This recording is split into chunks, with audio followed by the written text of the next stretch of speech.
você e eu aqui juntinhos, pela voz sagrada ao Canlaiol. Estamos aqui com Babá Rodrigo, né? Ele vai se apresentar já para vocês e levando informações sobre sua trajetória, sobre aquilo que ele aplica dentro da comunidade de terreiro em prol do nosso candomblé. Babá Rodrigo, boa tarde. Boa tarde, Babá, bênção, saudações tradicionais. Muito feliz de estar aqui hoje, né? Dividindo um pouquinho com vocês a minha trajetória, a minha vida e como que eu lido, né? O que eu entendo de candomblé, né? O que eu entendo de povo tradicional, né? Que eu acho que isso é muito importante para o nosso povo, né?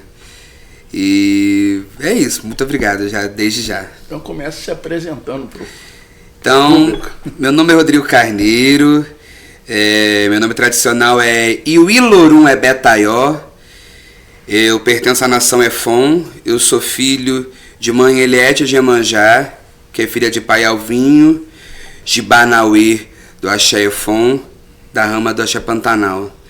Né? Sou babalorixá do terreiro de Obatalá e Leomeurum e da Ordem do Cacique Pena Branca. E sou fundador do Instituto Terreiro Sustentável, que é o meu grande sonho, aquilo que eu sempre busquei. E graças ao candomblé eu consegui transformar esse sonho em realidade e venho fazendo, né? Então, trabalhar, ter a espiritualidade, né, como meta de vida, como missão, é aquilo que eu faço. Eu começo no candomblé desde 6 anos de idade, né? Hoje eu tô com 37, já tenho uma trajetóriazinha já básica, né? A minha casa fica aqui em Sepetiba, né, que é um bairro da Zona Oeste do Rio de Janeiro, na rua Capitão Paca, 47.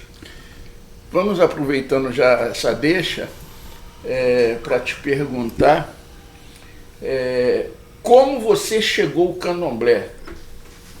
Foi pela dor, foi pelo amor? Como que isso se deu na sua vida? Eu venho de uma família de tradição espiritual, né? Minha avó pernambucana, ela chega aqui no Rio de Janeiro adolescente e ela conhece a Umbanda. Ali minha avó, minha mãe, né, todos frequentam a Umbanda. Quando minha mãe e minha tia nascem, a minha avó, ela era um outro tempo, né? A Umbanda, a espiritualidade não era tão disseminada quanto é hoje, né, na época da minha avó. Então ela teve que sair, se afastou um pouquinho, mas a umbandista nunca saiu dela, né? Então a minha mãe, ela se inicia no candomblé, eu era bem pequenininho, e eu deveria ter sido iniciado com a minha mãe. Porém, meu pai, na época, ele não permitiu que eu fosse iniciado, mas eu bolei em casa. Aí minha mãe, de querer no pescoço, ela teve que ir em casa me buscar.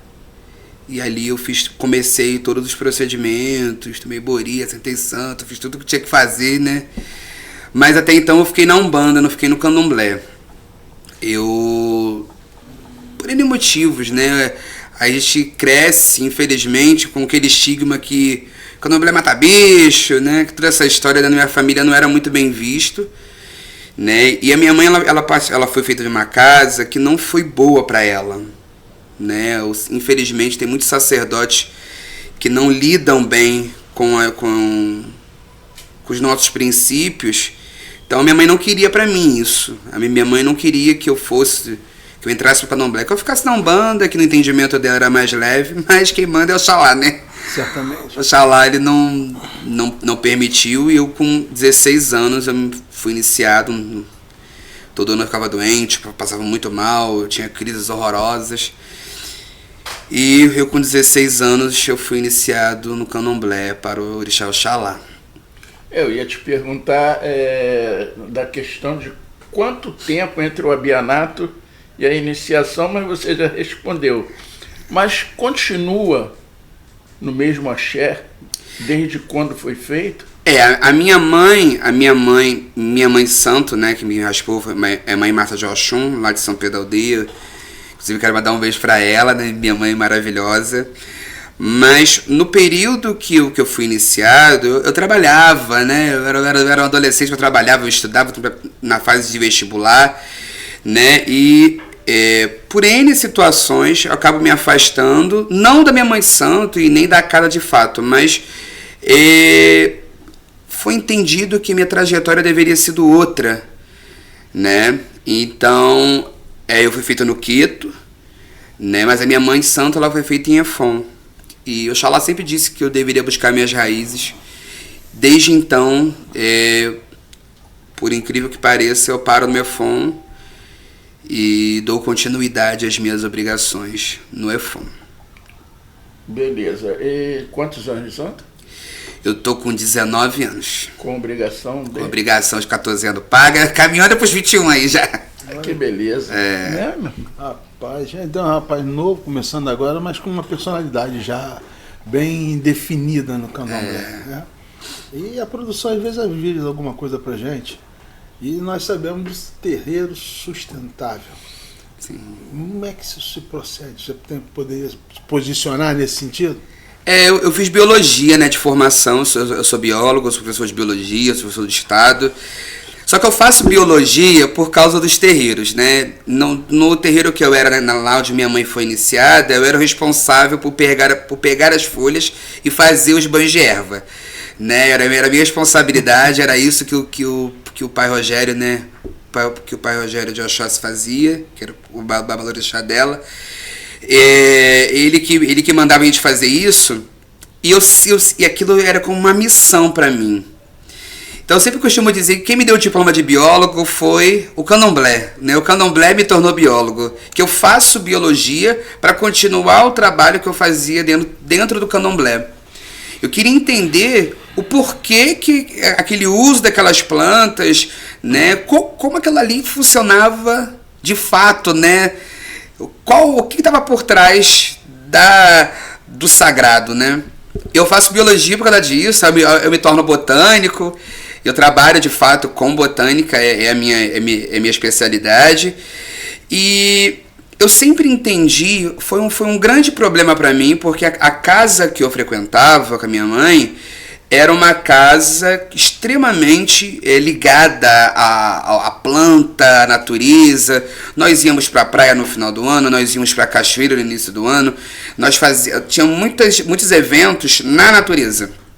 Ele alugava ônibus, né? E foi um grande choque para mim quando eu entro na faculdade e descubro que a gente polui a natureza. Porque no terreiro que eu era, não se deixava nada na natureza, nós recolhíamos, nós fazíamos o mercadão, que meu pai dizia. Todas as vasilhas que tivessem na cachoeira, a gente limpava e levava para casa. Era comum nosso fazer isso lá. Então, quando eu vou para a faculdade, que eu descubro que as unidades de conservação, né, as áreas de proteção ambiental, elas têm um problema com despacho, com vela dentro da árvore. Para mim foi um grande choque. Eu descobri que, na verdade, o meu povo era quem poluía.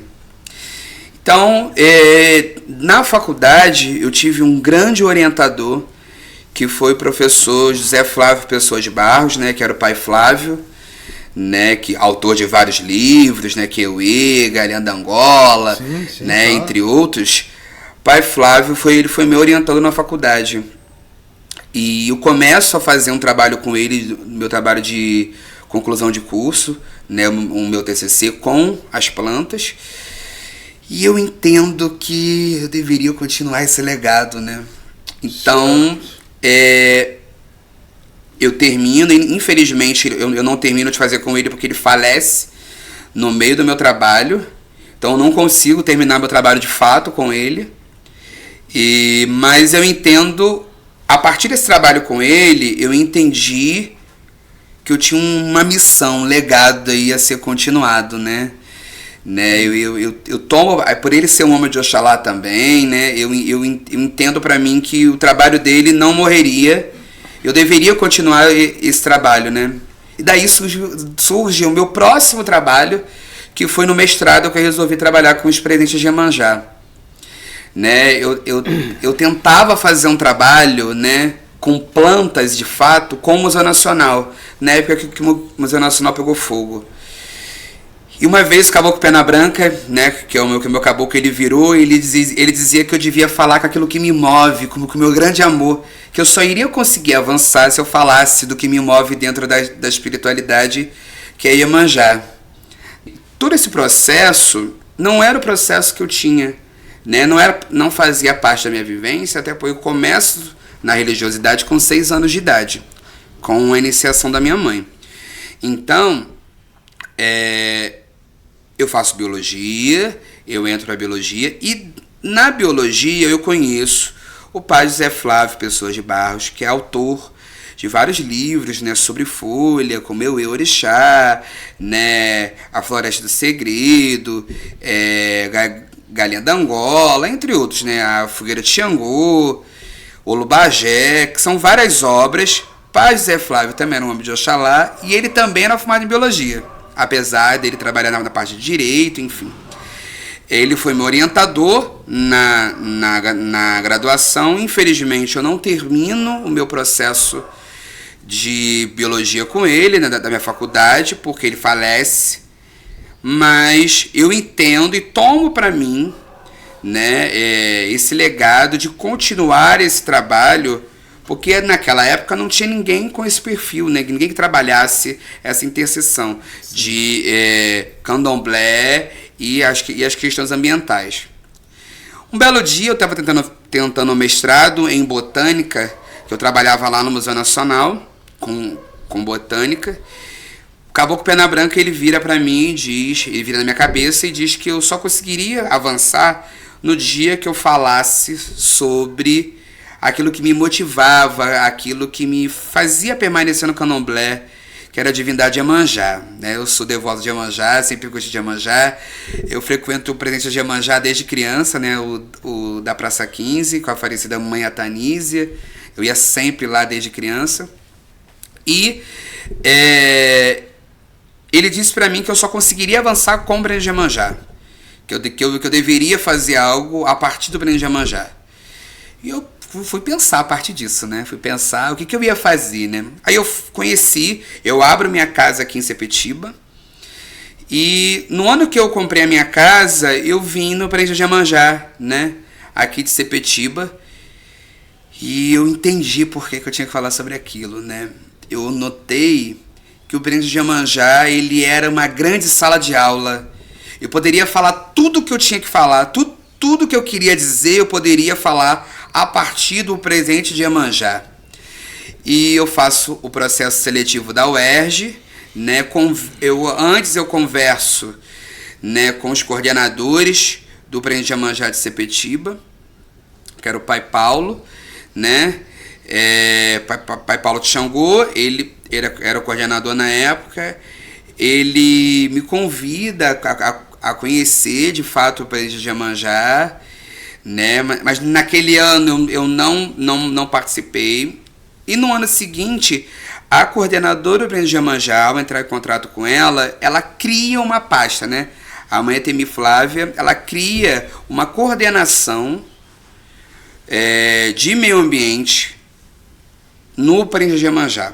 Então é o primeiro presente de Iemanjá, né, que eu tenho conhecimento, que cria especificamente uma pasta, uma coordenação voltada para as questões ambientais, porque o presente já entendia, né, antes de eu entrar, o presente já entendia que alguns objetos não deveriam mar. Esse processo de separação, ele já acontecia antes da minha entrada. Então, quando entra um biólogo, babalorixá, né, para o presente de Iemanjá, só reforça esses saberes que já existiam no presente.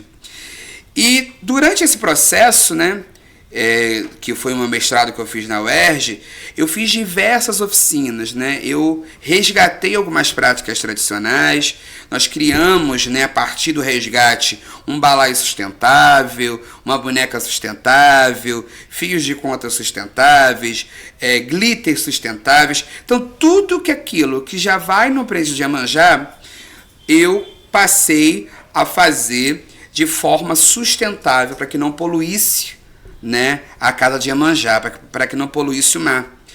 E eu fiz diversas oficinas naquele ano. E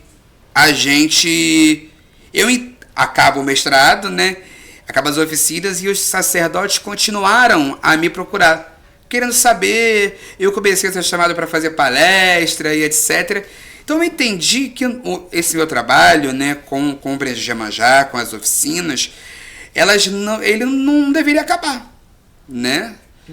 Então a partir disso eu entendo que eu deveria continuar esse trabalho, e a partir disso eu crio o Terreiro Sustentável, né? Então o Terreiro Sustentável é uma instituição que ele nasce a partir do Presença de Iemanjá de Sepetiba, que foi meu trabalho de mestrado, e que tem o objetivo de popularizar esses conhecimentos, né, ambientais de terreiro, né? Eu chamo de educação ambiental popular de terreiro. É uma nova educação ambiental para a academia, mas que para a gente nada mais é que a tradução dos nossos saberes, porque eu não inventei nada. Tudo que eu falo já existia dentro dos nossos terreiros, né? Os nossos antepassados, nossos ancestrais já passam esse conhecimento a partir da oralidade.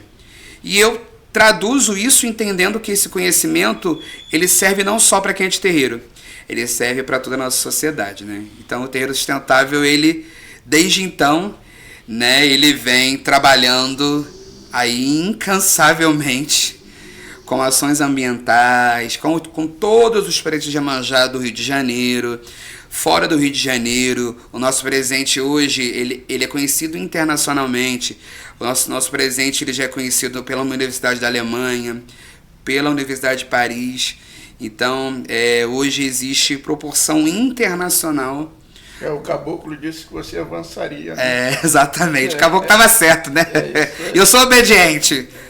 Então, a gente conseguiu essa proporção e a gente cria isso para poder continuar o trabalho, né? Entendendo que a gente pode aprender novas práticas, que tem vários terreiros que fazem práticas sustentáveis, né? Como, por exemplo, o Ilê Axé Oxum Apará, do falecido Pai Jair de Ogum. Ele já tinha uma prática sustentável que nenhum carrego saía da casa. Ele fez um lago e todo o carrego ia para esse lago, né? E existe até hoje esse lago. Como também a gente serve para os novos terreiros, né? Aqueles terreiros que querem resgatar esse conhecimento, que querem se adaptar à nova realidade que os terreiros precisam se adaptar, que infelizmente, por causa da branquitude, por causa do capitalismo, os terreiros eles acabaram se afastando um pouco dos saberes tradicionais. Rodrigo, o pioneirismo ele é sempre bem-vindo, né? E o pioneirismo é sempre bem-vindo para quem pensa, né? E como é que funciona? Você já deu quase que um spoilerzinho dessa. Como é que funciona a receptividade dessa tua ideia, já que você é um dos pioneiros do terreiro sustentável, com os demais irmãos? Como é que funciona isso? Como é que funciona o não? O sim, eu já vi que está funcionando. E o não? Olha, meu pai, você sabe para o senhor, não é fácil. É muito difícil. Eu vou contar um relato para o senhor do ano passado, né? Ano passado nós fizemos... Nós temos um projeto chamado Iabá, né? Que é a Mãe Ancestral, né? Esse projeto é um projeto que liga os nossos saberes com a preservação dos manguezais, que é um ambiente onde até mesmo dentro da ciência não é muito trabalhado. As pessoas não querem trabalhar com um lugar que para muitos é considerado sujo, fétido. E é o útero do o manguezal as pessoas não querem trabalhar. No entanto, como o senhor acabou de falar, ele é o grande útero, né? Toda a vida nasce da lama, né? Então, eu entendi a partir de um sonho que eu tive que Nanã queria que a gente trabalhasse o manguezal. Então eu faço um projeto todo voltado para os manguezais, que se chama Iabá Eco dos Manguezais. Entendendo que a partir do ancestral Nanã, nós trabalharíamos o matriarcado, né? Ou seja, a valorização da mulher. Nós trabalharíamos o respeito aos idosos, aos ancestrais, aos mais velhos e os saberes ambientais em relação ao manguezal. O do ano passado, né, o do ano de 2024, ele teve assim, o seguinte tema: Iabá, dos manguezais, da nascente até o manguezal. Então a gente trabalhou não somente o manguezal, nós trabalhamos a nascente, as cachoeiras, os lagos, os mares, e nós fizemos um mutirão de limpeza na Floresta da Tijuca, lá no Macumbódromo, na Curva do S, né? Nós fizemos lá, que é uma área onde o nosso povo utiliza para fazer despacho, para fazer bola. Ali naquela curva esquerda. Isso. Subindo ali para a Floresta da Tijuca, né? Que ali, teoricamente, seria um lugar propício para o nosso povo. No entanto, esse projeto nunca sai do papel, né? Mas, enfim. Nós vamos fazer ali porque ali é onde o nosso povo está. Então, a gente tem que trabalhar, tem que fazer as ações para que o nosso povo receba essa informação. Nós fomos num dia lá, nós escolhemos um trecho, que é o trecho da entrada, de mais ou menos 50 metros, né, para fazer a limpeza. Nesse projeto, nós fazemos um mutirão de limpeza. Nós retiramos todos os resíduos religiosos, todos os resíduos plásticos, nós deixamos a área limpa. Foram em torno de 30 voluntários, né, a maioria deles os filhos do meu terreiro, mas tinham pessoas de outros terreiros, tinham pessoas que não eram de terreiro, tinha o pessoal da UERJ lá participando também. A Aurianice, inclusive, que é uma professora também, que é de axé, da UERJ, está até aposentada agora, foi lá no dia. O pessoal da diversidade religiosa, a parceria da prefeitura, a Colurbe, etc. Só naquele dia nós tiramos 400 sacos daqueles de maior, que é de 400 litros, se eu não me engano agora, que é do saco maior. Foram 400 sacos, foram 2 caminhões da Colurbe. Isso. Só de resíduo. Só naquele pedacinho ali da Só na entrada, não é na cachoeira de fato, na entrada da cachoeira. Nós tiramos mais de 120 oberóis alguidais, né? Nós tiramos mais de 20 imagens, tudo da natureza. E aconteceu uma coisa muito chata naquele dia, porque muitos terreiros estavam chegando naquele dia para fazer gira, muitos terreiros estavam para fazer boia, etc. E muitos terreiros receberam muito bem, né, a gente lá. A nossa conscientização, né, os nossos agentes ali atuando. Uma senhora, nem uma senhora não, era de meia idade, tava com 2 filhos, ela estava com um carrego enorme, e eu falei com ela, a senhora não precisa fazer isso, a senhora não deve sujar. Tinham 3 terreiros esperando para usar o mesmo espaço. E ela começou a quebrar todas as garrafas. Ah, meu Deus. Na pedra. Quebrar mesmo, todas elas. E eu falando com ela, falei, senhora, não faz isso. Tinha um monte de criança. Eu falei, não faz isso. Ou a senhora espera as pessoas usarem, mas será que a espiritualidade da senhora quer que se quebre isso daí mesmo? E para machucar uma criança dessa?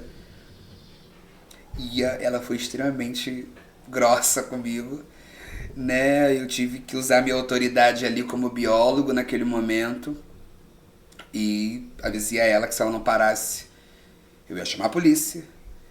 Sim, e claro. Ela parou, né? Na verdade ela me xingou um pouquinho. Sim. Né? Nós deixamos ela, mas ela parou de quebrar, né? E esse relato reflete para o senhor qual é o grande problema, né? Ela falou para mim assim, mas eu fui ordenada a fazer dessa forma. Eu falei para ela, senhora, eu até entendo, só que a gente tem que ter, nós somos seres pensantes. A nossa espiritualidade, a nossa ancestralidade, ela não quer e não deve sujar um ambiente sagrado e principalmente machucar uma outra pessoa que vai usar aquele mesmo ambiente. né? Eram mais de 30 garrafas. É a contravenção, velho. Então, assim, num espaço que um monte de criança ia usar, como é que eu vou lavar a cabeça de um filho meu na cachoeira cheio de resíduo ali, cheio de lixo, podre? Que axé é esse que essa cachoeira vai trazer pro meu filho? E todas as pessoas utilizam aquele mesmo espaço, né? Então não é fácil esse trabalho, é um trabalho que a gente faz voluntariamente, a gente vai nas casas de santo, a gente vai nos eventos, todos os eventos que eu sou chamado, todos os lugares eu vou, porque a cada porta que se abre para falar sobre sustentabilidade, sobre os saberes ancestrais, eu tô lá, porque acho que entendendo isso como minha missão, porque eu vou, falo, a pessoa diz que vai fazer, eu viro as costas, as pessoas estão fazendo exatamente aquilo que não deveria ser feito. Então é um trabalho de formiguinho, um trabalho de resistência. Mas eu sou de Oxalá, né? Certamente então vai... eu vou devagarzinho fazendo. Mas não é fácil, pai, né? De verdade. Babá, está com casa aberta há quanto tempo? E se tem em mente, assim, um apanhado de quantos filhos?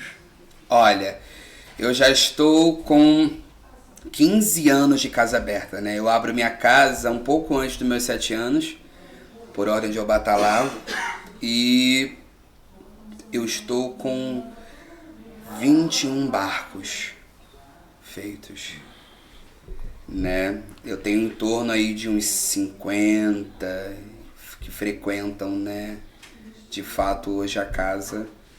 Somando os iniciados, somando Ogãs, Equed, somando a Bian, inclusive, que é uma parte importante dentro do terreiro, né? Calcula mais ou menos Eu acho que eu tenho umas 60 pessoas, assim, 60, 70 pessoas. Porque a minha casa é uma casa que eu não toco aberto. A minha casa é uma casa fechada. A minha casa ela é uma casa que eu só abro de porta aberta na minha casa uma vez por ano, né? Porque eu entendo o seguinte, pai, eu trabalho, eu estudo, não adianta eu querer, eu não tenho condições de colocar IAO todo momento. A partir do momento que você abre a sua porta, você tem que atender, né? Então lá em casa eu tenho combinado com a Xalá que eu só recolho o barco uma vez por ano, né?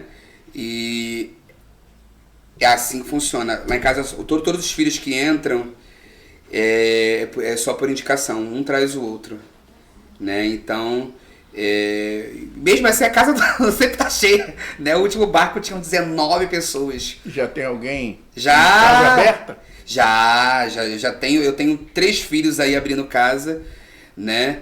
Nesse momento, eu já tenho, mês passado mesmo saiu mais uma neta que foi iniciada lá em casa para Iabá Oxum, e é isso, né? A gente que trabalha com sustentabilidade, a gente tem um entendimento um pouco diferente.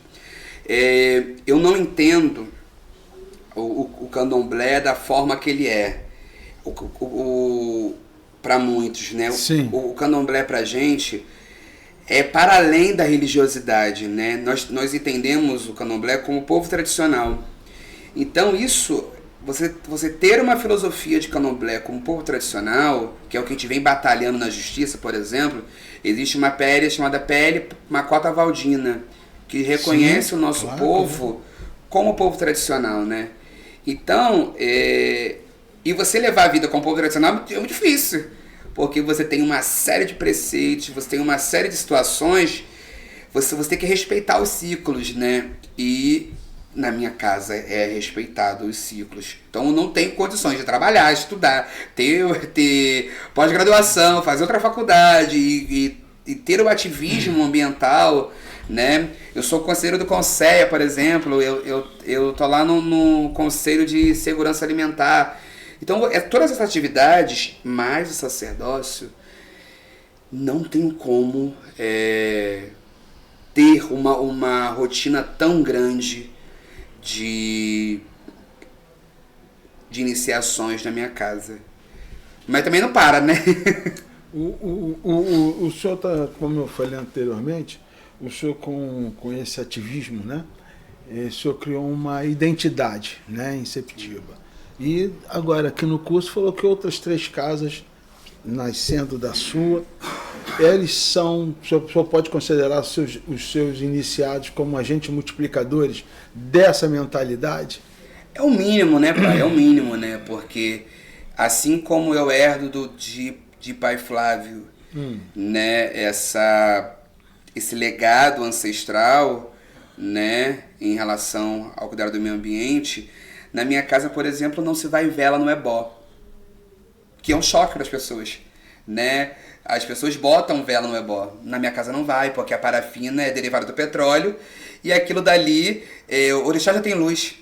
Existem outros elementos dentro da nossa religiosidade, da nossa tradição, que pode substituir a vela, né? Então você não precisa botar a vela de fato. Mas eu sei, eu também entendo o seguinte: eu jamais vou questionar a prática espiritual do outro. O que eu posso dizer é o que eu estou fazendo. Olha, irmão, olha, meu pai, existe outra forma de fazer. O senhor quer aprender? O senhor quer trocar? Porque o nosso povo ele já é muito atacado, tá? Sabe? Nós não somos os maiores poluidores. Então eu jamais vou colocar os meus iguais, os meus mais velhos, num lugar de destruidores da natureza. Então por isso que eu sempre costumo dizer que o meu trabalho ele é um trabalho de resgate. Eu resgato a ancestralidade, eu resgato as práticas ancestrais, as tecnologias naturais de terreiro. Eu sempre costumo dizer isso, né? Que um ebó, ele é uma tecnologia natural, né? E essa tecnologia natural, ela pode ser sustentável, econômica, solidária, né? A partir dos próprios elementos que nós temos. Sim. E aí me vem uma pergunta, me vem uma pergunta aqui na cabeça. Nós temos 3 realidades: biologia, liturgia e fé. Como elas caminham? Já falou do terreiro sustentável, dos agentes multiplicadores. E esses conflitos, eles são perfeitamente equacionáveis? Ou essa biologia, essa liturgia e essa fé, vez por outra, caminham em veredas distintas? Olha, pai, pelo contrário. A nossa fé de matriz africana, na verdade, é a nossa escola, né? O terreiro, a fé do orixá, ela nos ensina.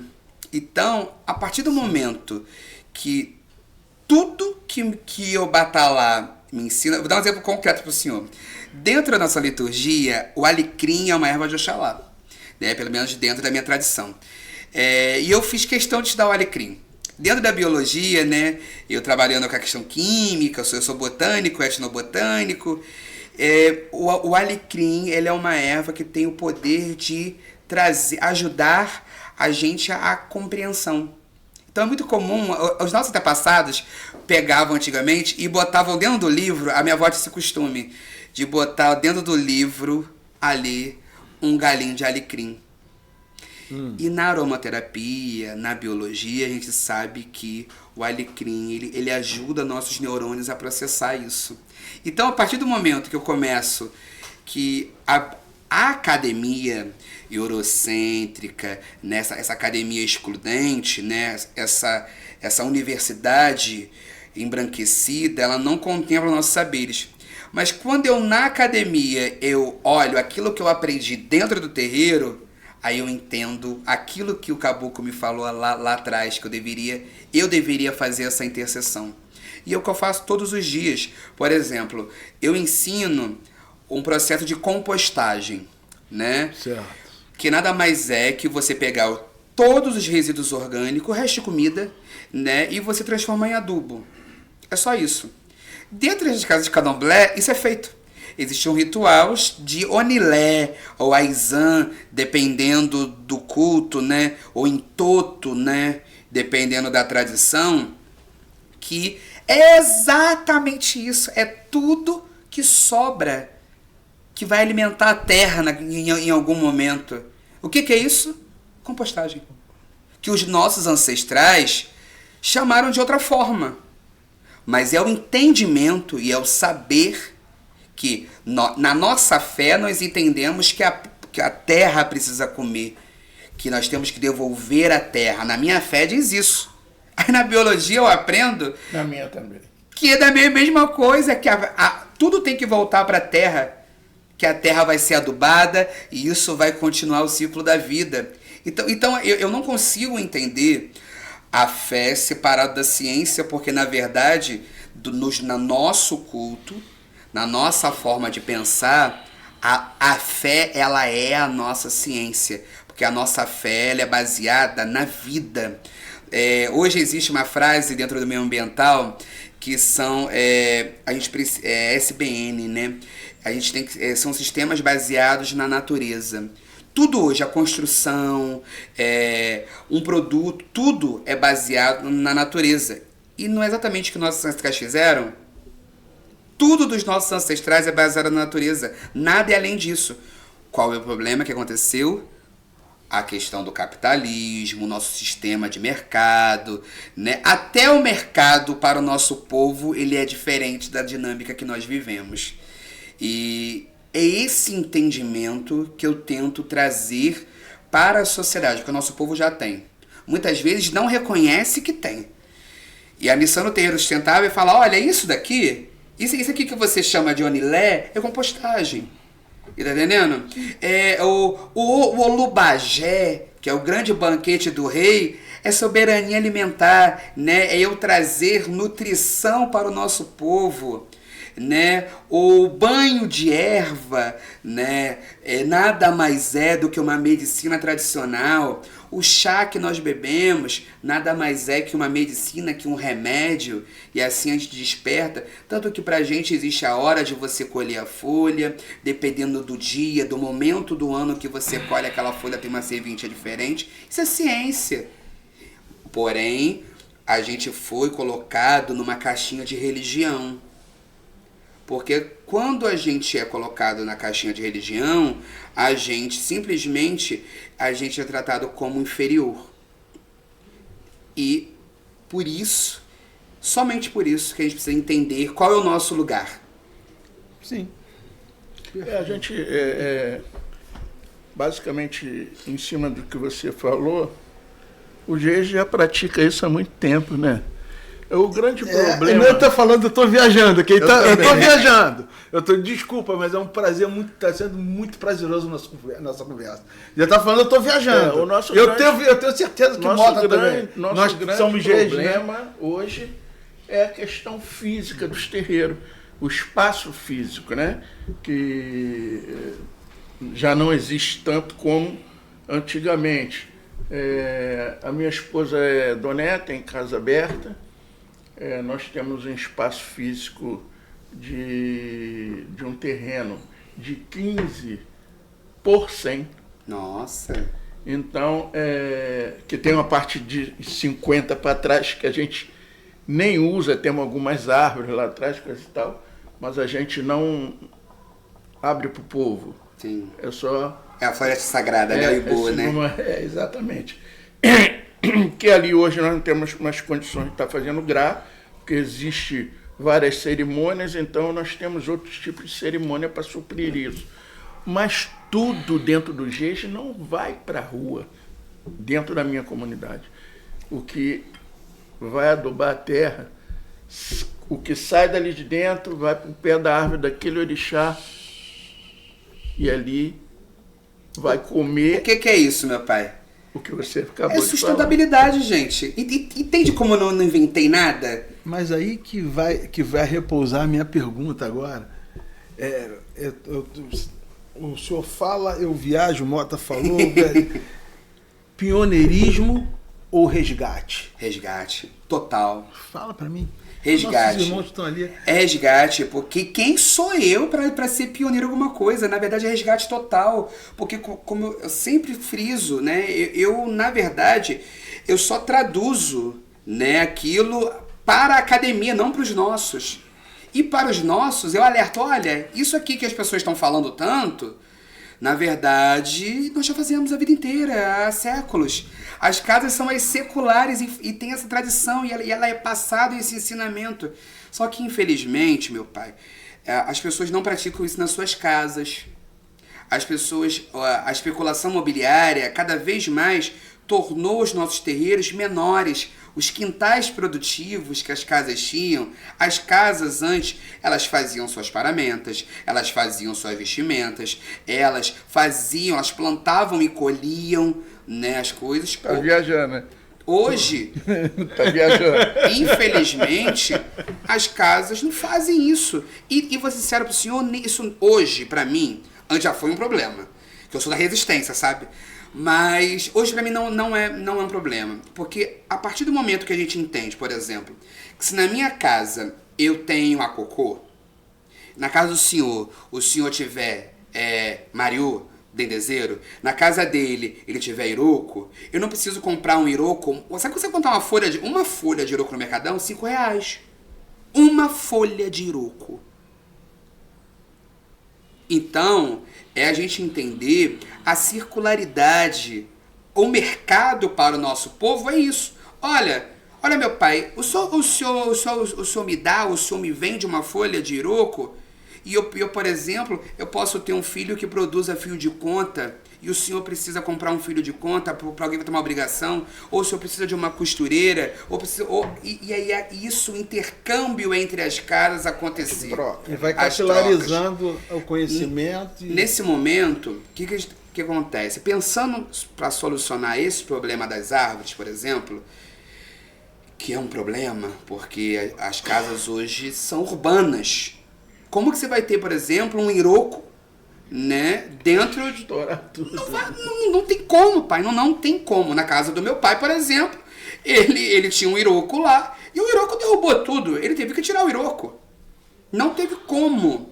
Hoje mesmo o Axé Pantanal, o Axé Barulepê, tá tendo um problema com uma árvore lá, né, que é a árvore de Ami, e tem uma vizinha que ataca sempre, querendo que corte, etc. Eu tô para ir lá, para dar uma olhada e fazer uma consultoria. Não tem como.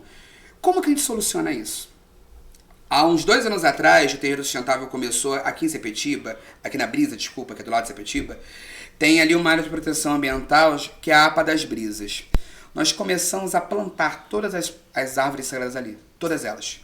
Então nós plantamos o azanadu, plantamos o iroco, plantamos o baobá, e a cajazeira, a bananeira, tudo isso nós plantamos lá. Com o objetivo seguinte: a minha casa não tem como ter. Um exemplo. Eu tenho lá uma área de proteção ambiental que foi destinado um espaço para fazer isso.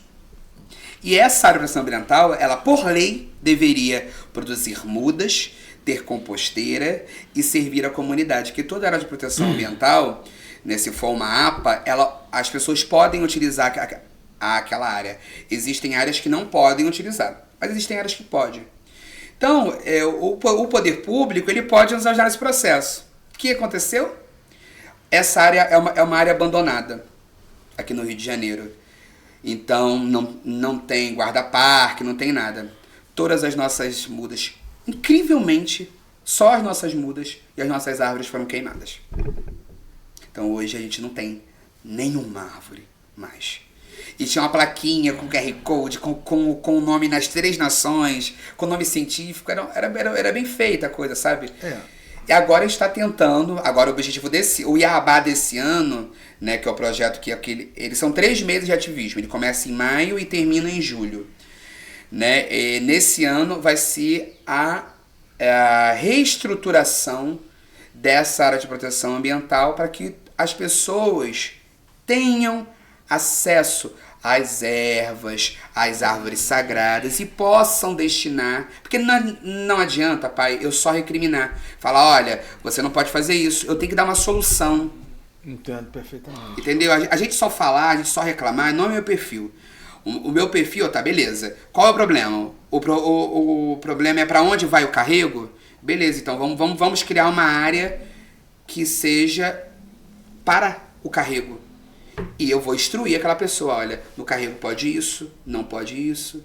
E assim a gente vai adequar esse carrego e ele vai seguir o destino dele. E foi assim que eu fiz com o presente de Iemanjá. Eu não quero que o de Iemanjá acabe. Pelo contrário, eu quero que se criem outros presentes. Mas a gente adapta ele de como? Fazendo um balaio todo sustentável de folha de coqueiro, uma boneca feita de palha de milho. Então a gente não deixa nenhum elemento que pertence ao balaio de Iemanjá deixou de existir. Ele só foi ressignificado, ele só foi adaptado com coisas que estão dentro da nossa liturgia. Porque a palha do milho que a gente roda no abador, que a gente dá pro Oxóssi, dá pro caboclo, que é jogada fora, a gente pode fazer artesanato com ela. Então a gente faz bonecas, já a boneca oficial, né, de Iemanjá, ela tem 1 metro, ela é feita de palha de milho. Nós fizemos um trabalho lá, nós cobrimos Sim, aquele trabalho do sim. senhor lá. Então é isso. É a gente entender que isso, a gente ensina a fazer a boneca gratuitamente nas nossas oficinas. E se o terreiro aprender, ele vai gerar renda para o próprio terreiro, que hoje é um dos próprios problemas de muitos dos nossos membros. Eles são desempregados, não conseguem ter acesso muitas vezes, porque a gente pega principalmente pessoas em vulnerabilidade social. O terreiro ele abriga, então isso pode gerar renda para o terreiro a partir da própria liturgia que acontece no terreiro. Sim. E o que acontece? Você falou sobre a intolerância, né? A intolerância está intimamente ligada à ignorância, no sentido de não saber, de não conhecer. Até porque quem realmente domina a sua fé e acredita naquilo que tem, não se incomoda com o posicionamento alheio. Cada um siga o seu. A sua casa, como ela vem se comportando e recepcionando essas questões de intolerância, que é um assunto que é tratado amplamente, parece até uma pergunta meia clichê. Mas como funciona lá? Pai, nós tivemos um problema, né, com um dos meus filhos de Ossan. Lá na minha casa tem muita criança iniciada, sabe? Né? Um dos meus filhos de Ossan, o Gustavo de Ossan, o Guga, ele teve um processo, né, na escola, aqui em Sepetiba, e ele tinha restrição de alimentos escuros durante o período de QLE dele, né? E nós mandamos um documento, um ofício para a escola, e de uma série de restrições que ele tinha alimentar, e não foi respeitado isso. E ele estava sofrendo preconceito das crianças na escola, enfim. E eu tive que ir na escola conversar, e foi um problema, né? Mas a diretora, depois que eu conversei com ela, né, entendeu, né? E acontecia porque uma merendeira era neopentecostal. Então ela, infelizmente, estava no processo ainda, né, de entendimento desse problema. Eu preferi não dar continuidade ao processo, porque eu sou professor, né? Entendi. Eu acredito que a educação, ela sempre resolve, né?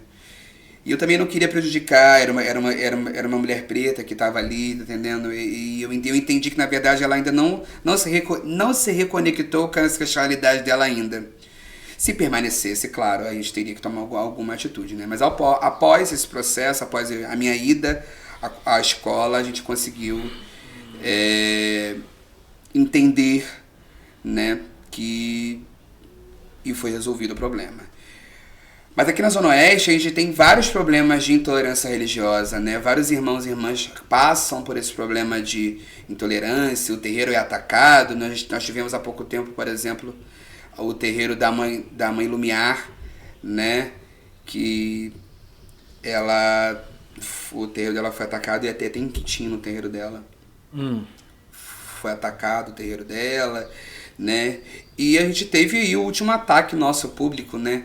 Que o deputado Rogério Amorim atacou a gente em relação ao uso do banho de pipoca como medicina, né? Isso é público, né? Aconteceu não só a mim, mas a todos nós. Todos nós fomos atingidos. E foi revogada a resolução que nos reconhecia como uma prática de saúde complementar, né? E a gente está aí, a partir disso, o Terreiro Sustentável começa um movimento de chamar outros coletivos, nós criamos o Ebó Coletivo, que é são vários coletivos, várias pessoas que estão ali entendendo e lutando, na verdade, para que os nossos saberes e fazeres em relação à saúde, ao cuidado, ele seja realmente reconhecido e valorizado, porque outras práticas orientais, por exemplo, elas são reconhecidas, porque a gente não. Então a gente sabe que isso é um grande racismo, né? Mas, hein, é papo para metro, né? É muita coisa, né? A gente já até estourou o nosso horário, né? Então, queria o seguinte, essa oficina de sustentabilidade, como é que as pessoas fazem para participar? Então, pai, nesse momento, a gente está com o projeto Iabá, né? Então, todas as oficinas, a gente conseguiu para a nossa sede. A nossa sede ela vai inaugurar no dia 26 de julho. Vai ser o Festival Iabá, né? E vai ser a inauguração da nossa sede, que fica na Rua Elisa 48, aqui em Sepetiba, na Praia do Cardo. Antes acontecia no nosso terreiro, né? Agora, com a nossa sede, ela vai acontecer lá na sede. Ela acontece todos os sábados de manhã. No entanto, a gente também faz oficina a convite, né? Então, se o terreiro do senhor quiser me convidar para ir lá, eu vou levar as exposições, eu vou levar os produtos, eu vou levar a oficina, e a gente vai passar um dia lá fazendo oficina com todos de terreiro. A gente não cobra nada. E quem quiser participar, através de que telefone? É 21, né? 98 507 5088. Esse é o WhatsApp. É só chamar a gente lá ou no Instagram, né? Que é o @terreiro sustentável. A gente está em todas as plataformas, no Instagram, no Facebook, no TikTok, no YouTube, porque a gente entende que esse conhecimento, a gente tem o site também, né, que é www.terreirosustentável.com, onde a gente, na medida do possível, tenta atualizar sempre as pessoas com tudo que a gente faz, porque são muitas ações, né. A gente está no momento com a oficina de balaios, está no momento com a oficina de bordado ancestral, né. A gente quer resgatar alguns bordados tradicionais, né, de matriz africana, né, como rechilhar. Minha mãe, carnal, ela é uma artesã, ela faz tudo. Então ela sabe isso, né, ela sabe fazer tudo quanto é tipo de coisa. Ela sabe fazer paramenta, ela sabe fazer crochê, ela sabe fazer tricô, ela sabe fazer tudo. Então a ideia é, a partir das oficinas, resgatar esses bordados e a beleza da estética do candomblé, né. Então a gente está fazendo aí as oficinas de biojoias, né, que são joias feitas a partir de semente ou material reciclado. A gente faz oficina de sabão reciclado, onde a gente pega o dendê, por exemplo, né, que o pessoal joga fora, que entope, que né, contamina aí milhares de litros de água, né, e a gente transforma em sabão. E nós fazemos também oficina no momento de biojoias, de balaio sustentável, que é feito a partir do coqueiro, e a oficina de boneca e o de bordado. É sempre aos sábados que tá acontecendo essas oficinas. Mais para frente um pouco, provavelmente vamos dar continuidade a esse papo, Com né? certeza Excelente. absoluta. E aí a gente lhe faz um convite, Claro, na época. convidar é só chamar. Isso aí, claro, vai para ser que o um senhor tenha a prazer. oportunidade de falar de outras coisas que não foram ditas Sim. aqui. Mas agora a gente gostaria de pedir que o senhor deixasse um conselho para o povo do candomblé, do que você acha melhor. Olha, meu pai, eu participei recentemente como delegado na Conferência Nacional de Meio Ambiente. Né? Eu fui eleito no município, eleito no estado e fui para Brasília representando o nosso povo. Infelizmente, tinham muito poucos dos nossos lá. Então, o conselho que eu quero dar, né? E quem não é visto não é lembrado. Infelizmente, tinham várias propostas que contemplavam o nosso povo. Só que o nosso povo não está preparado ainda para ocupar esses lugares. Então eu quero deixar um conselho para os sacerdotes, sacerdotisas, jalorixás, babalorixás, que incentivem os seus filhos, né? Que nem às vezes, pai, o sacerdote não consegue, não tem tempo, que ele tem que dar conta de outras coisas. Mas ele tem um filho que é enganjado. Ele tem um filho que pode aprender e representar aquele axé. E aquele filho, ele vai fazer a diferença, ele vai representar o nosso povo. Ele vai ser, por exemplo, ele vai ocupar uma cadeira no Conselho de Saúde, ele vai ser conselheiro tutelar, ele vai ser do Conselho de Cultura, ele vai ser do Conselho de Assistência Social. Se a gente não estiver nesses lugares, a gente nunca vai conseguir, de fato, fazer propostas efetivas que não vai beneficiar a minha casa, mas a todos. Então, o meu grande conselho é: preparem seus filhos e filhas para ocupar os espaços. Nós não precisamos mais ocupar as senzalas. Nosso povo já foi liberto. Então nós precisamos ocupar o lugar de poder, estar aonde estão as decisões. Senão, infelizmente, nós estamos fadados a voltar para as nossas senzalas. É isso aí.